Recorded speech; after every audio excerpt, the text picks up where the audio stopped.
DMTV Info, votre chaîne d'information en temps réel. La politique, la santé, le sport, les faits de société, la musique, les rumeurs et bien plus encore. Vous découvrirez cela dans notre chaîne DMTV Info.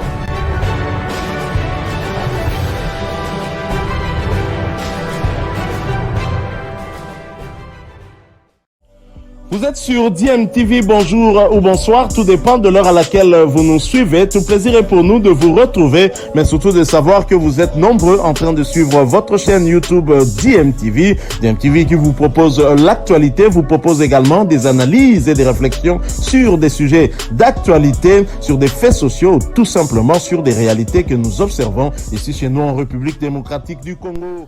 Éliminatoire Coupe d'Afrique des Nations Côte d'Ivoire 2023. Le tirage au sort a eu lieu hier à Johannesburg en Afrique du Sud, où l'on connaît les différents groupes et les différents pays qui vont devoir compétir pour tenter de se qualifier pour cette CAN Côte d'Ivoire 2023. La République démocratique du Congo logée dans le groupe I, où la RDC était tête de série en compagnie du Gabon, de la Mauritanie ainsi que du Soudan, et les deux premières journées vont se jouer entre le 30 mai et le 14 juin prochain, et la RDC va débuter avec le Gabon pays avec lequel nous avons partagé un même groupe dans le cadre des éliminatoires de la CAN passée, et le Gabon et la Gambie nous avaient barré la route, c'est ainsi que la RDC n'était pas présente lors de cette CAN là, et en marge de ce tirage il y a eu des réactions d'au moins deux entraîneurs sur les trois pays qui sont des adversaires de la République démocratique du Congo. Premièrement, la réaction du coach Amir Abdou de la Mauritanie. Ensuite, vous suivrez également la réaction de Patrice Neveu, entraîneur du Gabon, après le tirage au sort de ces éliminatoires de la CAN 2023. Je vous propose donc de suivre la réaction du coach Amir Abdou, un franco-comorien, l'entraîneur de la Mauritanie. Ensuite, nous allons nous retrouver pour poursuivre ce sujet. Nous allons écouter dans la série des réactions après ce tirage le sélectionneur des Morabitoun de la Mauritanie, Amir Abdou, qui a essayé de mettre l'accent sur la RDC. On l'écoute. C'est un groupe assez homogène. On sait que la RDC, ça va être la grosse équipe entre guillemets, et c'est une sélection qui n'a pas fait une CAN et qui sera revanchard dans cette poule. Après, on connaît le Gabon, qui est une équipe de qualité avec des grosses individualités. Voilà, et puis le Soudan aussi qui aura son mot à dire aussi, parce que le Soudan aussi, il faut pas l'enterrer. C'est à nous d'aller se battre, d'aller chercher une qualification. Ça va être très difficile, mais on est là pour ça, on est là pour travailler, on est là pour ça, et on a envie de revenir à cette CAN-là, et moi j'ai envie d'y regoûter, et on va se mettre de suite au travail, quoi. On connaît ces périodes un peu compliquées de fin de saison. Voilà, c'est à nous de remobiliser nos joueurs, d'être prêts et d'être conquérants dans ces qualifications.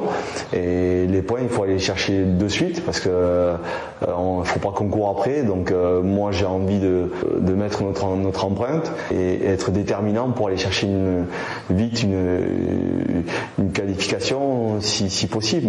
Voilà, nous sommes de retour. Vous venez de suivre là l'entraîneur Amir Abdou de la Mauritanie. Il faut noter que ce coach est un franco-comorien qui avait réussi à qualifier son pays, les Comores, et qui les avait conduits aussi à la CAN au Cameroun, et qui était en même temps coach d'un club de Mauritanie, le FC Nouadhibou, qui évolue en première division mauritanienne. Et fort de ses performances lors de cette CAN, la Fédération mauritanienne de football s'est empressé de lui offrir le poste de sélectionneur principal de la Mauritanie. Et donc, cet entraîneur qui est bien connu par cette fédération mauritanienne de football a accepté cette offre et va conduire ce pays dans ses éliminatoires de la CAN Côte d'Ivoire 2023, va tenter de se qualifier. Vous l'avez suivi, il respecte ses adversaires. Il sait que la République démocratique du Congo viendra avec un esprit revanchard, puisque la RDC a manqué la CAN qui s'est jouée au Cameroun au mois de janvier dernier et voudra donc coûte que coûte se qualifier. Il en est conscient et certainement il va travailler dur pour cela. Alors la Mauritanie, un adversaire qu'on n'a pas trop eu à rencontrer, mais du moins son entraîneur qui est une figure quand même assez connue, Franck Simon, qui est un journaliste, une référence du football africain en France, un journaliste, reporter, commentateur. Il a travaillé pendant plus de 30 ans du côté de la France, à France Football notamment. Il collabore avec la Radio France Internationale et même Canal Plus Afrique ou encore la BBC comme spécialiste du football africain. C'est quelqu'un qui connaît bien le football africain et qui a dit ceci: modeste et travailleur, Amir Abdou détient un record de longévité série en cours avec une sélection 8 ans. Il est aussi le coach du champion de Mauritanie. Il est doublement entré dans l'histoire du foot africain avec cette première CAN et la victoire des Comores sur le Ghana. Donc Amir est un entraîneur qui a eu quand même à laisser bonne impression lors de cette CAN-là, aussi bien aux Comores mais aussi en Mauritanie. Alors Franck Simon, vous l'avez suivi, il a eu à nous donner quand même quelques informations par rapport à cet entraîneur que les Léopards vont croiser, qu'Hector Raoul Cooper va croiser dans le cadre de ces éliminatoires. Alors la Mauritanie, un adversaire que l'on ne connaît pas trop. Avec les A, on ne les a jamais rencontrés, on ne les a jamais joués. Mais par contre, la RDC a eu à jouer la Mauritanie dans sa version A'. C'était lors du championnat d'Afrique des Nations en 2014 avec cette courte victoire, 1-0 pour nos fauves, grâce à un but signé Ngoy et Momo. C'était sur penalty. À l'époque, RFI d'ailleurs titrait ceci: CHAN 2014, une RDC expérimentée bat la Mauritanie. La RDC expérimentée bat la Mauritanie, mais nous l'avions battu difficilement. C'est dire que nous devrions prendre quand même cette équipe-là au sérieux, surtout que cette équipe est coachée par un entraîneur qui a amené pour la première fois un pays à la CAN et qui n'était pas du tout ridicule. Je crois que nous devrions en tout cas bien nous préparer par rapport à ces trois adversaires et surtout éviter de commettre la même erreur que lors des éliminatoires de la dernière CAN où la RDC était parmi les favoris, si pas favoris du groupe, où nous étions logés avec le Gabon, la Gambie ainsi que l'Angola, mais nous avons été éliminés par la Gambie et le Gabon. Alors il n'y a pas que Amir Abdou qui s'est exprimé par rapport à ce groupe, le groupe I. Il y a également l'entraîneur français Patrice Neveu, entraîneur sélectionneur du Gabon, et qui s'est exprimé, qui nous a même fait une révélation par rapport à des contacts qu'il avait eu à voir avec la Fédération Congolaise de Football Association qui envisageait de remplacer Hector Raoul Cooper. Patrice Neveu est revenu sur son départ de la RDC, les regrets et ce qui n'avait pas marché, et je vous propose donc de l'écouter pendant ces quelques 2 minutes. Nous nous retrouvons pour la conclusion de ce sujet. Patrice Neveu, sélectionneur des Panthères du Gabon, est resté humble.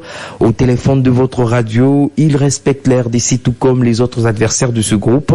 On l'écoute. Ça va être un groupe quand même qui va être relativement serré et équilibré, et qu'il faut, cas pour ma part, ne pas sous-estimer la Mauritanie ni le Soudan, et bien évidemment prendre en considération les atouts de la RD Congo. C'est deux équipes qui se connaissent. Moi, je vous ai bien suivi aussi dans la phase éliminatoire pour la Coupe du Monde. Au Stade des Martyrs, c'était toujours compliqué, donc ce sera à nous de faire aussi bien, si ce n'est mieux, quand on ira chez vous. Après, je suis pas uniquement fixé aussi sur la RD Congo. L'objectif, c'est de sortir et d'aller à la CAN, donc ce serait manquer d'humilité de dire que, bien sûr, qu'on fait on veut jouer les matchs pour les gagner, mais ma logique, mon humilité m'amène à vous dire que j'ai pas de fixation sur les experts. Est-ce qu'on peut dire aujourd'hui que le Gabon part favori dans ce groupe? Je comprends votre question. Et que moi j'en ai. C'est vrai qu'on a fait une compétition, une Coupe d'Afrique intéressante. Maintenant, on repart sur une nouvelle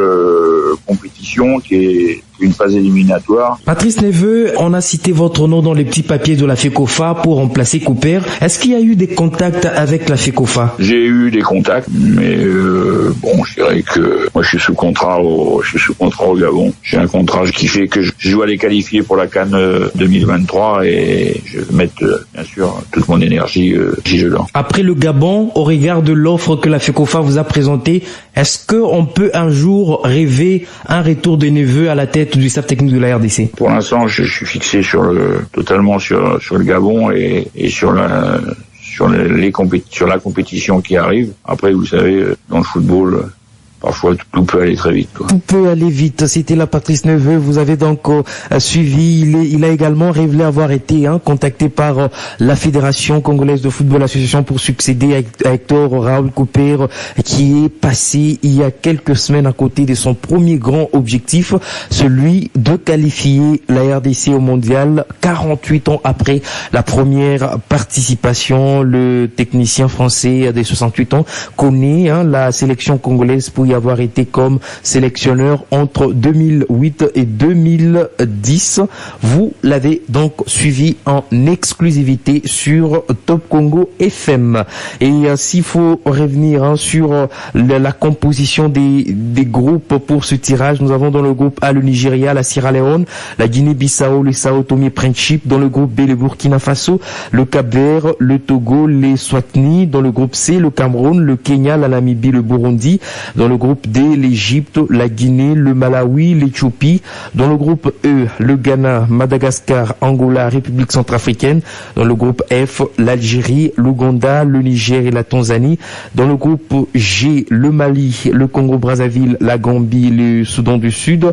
Dans le groupe H, la Côte d'Ivoire, la Zambie, les Comores, le Lesotho. La Tunisie est dans le groupe J avec la Guinée équatoriale, la Libye, le Botswana. Dans le groupe K, le Maroc, l'Afrique du Sud, le Zimbabwe et le Libéria. Et puis dans le groupe L, nous avons le Sénégal, le Bénin, le Mozambique ainsi que le Rwanda. Je rappelle que les 2 premières journées de ces éliminatoires vont se dérouler du 30 mai au 14 juin 2022. Voilà, vous avez suivi Patrice Neveu. Patrice Neveu qui n'a pas exclu la possibilité de revenir en RDC, mais on peut comprendre qu'il soit réservé puisqu'il est encore sous contrat avec le Gabon. Le Gabon qui nous avait barré la route. Patrice Neveu qui connaît bien les Congolais, qui connaît les léopards de la RDC et qui n'avait pas eu trop de mal à nous battre sur les 2 rencontres. Très franchement, on ne peut pas dire que la République démocratique du Congo était prête à battre le Gabon, mais cette fois, je pense, avec l'effectif qu'on a, avec ce qu'on a eu à montrer jusque-là, s'il y a des rectifications qu'on peut faire dans certains compartiments et même dans la tactique à choisir, je crois que la RDC a des atouts pour se sortir vainqueur de ce premier match contre le Gabon. Une équipe du Gabon qui a joué la CAN sans sa star au Pierre-Emerick Aubameyang, qui dans l'entretien est devenu sociétaire de Barcelone et qui est parmi les piliers de cette équipe-là, un joueur qui reste à surveiller. Donc, alors voici le programme des matchs dans notre groupe. Première et deuxième journée, ce sera entre le 30 mai et le 14 juin 2022. Première journée, la RDC reçoit le Gabon, la Mauritanie, le Soudan. Deuxième journée, le Gabon reçoit la Mauritanie et la RDC se déplace au Soudan. Troisième journée, quatrième journée vont se jouer du 19 au 27 septembre 2022 avec la RDC qui recevra la Mauritanie et le Gabon, le Soudan. La Mauritanie recevra ensuite la RDC pour le match retour et le Soudan, le Gabon. Pour la 5e et 6e journée, ça va se jouer entre le 20 et le 28 mars 2023. Le Soudan recevra la Mauritanie, le Gabon, la RDC. Ensuite, la RDC recevra le Soudan pour clôturer et la Mauritanie, le Gabon. Et cette fois, les Gabonais doivent savoir que nous n'aurons pas l'effectif qui les avait affrontés. On va avoir certainement des ajustements à faire avec l'arrivée d'un joueur comme Elia Mecha qui cette fois-ci sera certainement là. Il y aura également aussi des joueurs tels que Silas Katompa. On espère que Cédric Bakambu sera de la partie pour aider le pays. Lui qui a voulu mettre un tout petit peu l'équipe nationale en veilleuse, espérant qu'il n'aille pas jusque là. C'est vrai qu'ils se sont fait insulter par un journaliste, ce qui a probablement